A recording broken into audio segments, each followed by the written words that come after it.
नमस्कार, मैं सौरभ दीक्षित और आप देख रहे हैं बिस्तक। इस वक्त भारत की अर्थव्यवस्था के सामने एक बड़ी चुनौती खड़ी होगी है। भारतीय रुपया लगातार कमजोर होता जा रहा है और अब हालात ऐसे हैं कि रुपया सिर्फ डॉलर के मुकाबले नहीं बल्कि चीन की करेंसी युआन के मुकाबले भी रिकॉर्ड निचले स्तर पर पहुंच चुका है। रुपए में लगातार आ रही इस गिरावट का सीधा फायदा चीन उठा रहा है। चीन ने बड़ा खेल कर दिया है। इसका असर सीधे आम लोगों की जेब पर पड़ सकता है। पूरा मामला इस वीडियो में हम आपको बताने जा रहे हैं। एक्सपर्ट के मुताबिक जनवरी 2026 से अब तक भारतीय रुपया चीनी युआन के मुकाबले करीब 8% टूट चुका है। यानी पहले जितने रुपए में चीन से सामान आता था अब उससे ज्यादा रुपए देने पड़ेंगे। पहला बड़ा कारण है चीन से भारी आयात। भारत और चीन के बीच व्यापार का अंतर बहुत ज्यादा बढ़ गया है। भारत हर साल चीन से electronics, mobile parts, solar equipment जैसी चीजें बड़ी मात्रा में खरीदता है। वित्त वर्ष 2025 में भारत ने चीन से 115 से 120 अरब डॉलर का सामान खरीदा, लेकिन भारत चीन से सिर्फ 14.5 अरब डॉलर का सामान बेच पाए। यानी भारत ज्यादा खरीद रहा है, कम बेच रहा है। इसी को ट्रेड डेफिसिट कहते हैं। दूसरा कारण है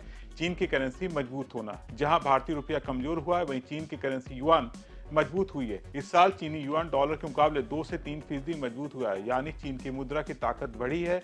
भारतीय रुपए की कमजोरी साफ दिखने लगी। तीसरा कारण है तेल की कीमतों में आग।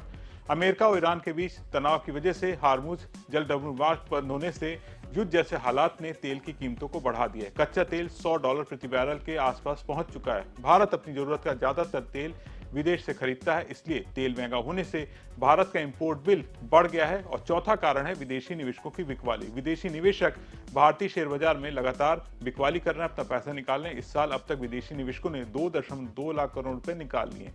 जब विदेशी निवेशक पैसा निकालते हैं तो डॉलर की मांग बढ़ती है और रुपया कमजोर हो जाता है।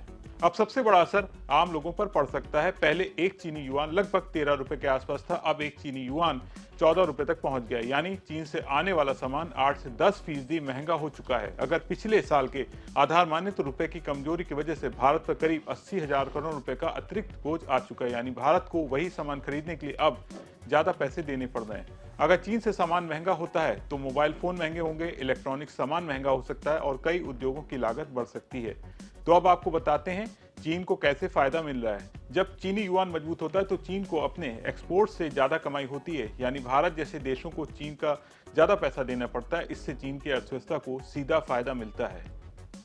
कुल मिलाकर भारतीय रुपए की कमजोरी अब सिर्फ डॉलर तक सीमित नहीं रही है। चीन की करेंसी युआन के मुकाबले भी रुपया रिकॉर्ड निचले स्तर पर पहुंच चुका है। अब सबकी नजर आरबीआई और सरकार के अगले कदमों पर रहेगी। आपको क्या लगता है? कमेंट करके बताएं। विज्ञान जगत की तमाम बड़ी खबरों को देखने के लिए बने रहें बिस्तक के साथ।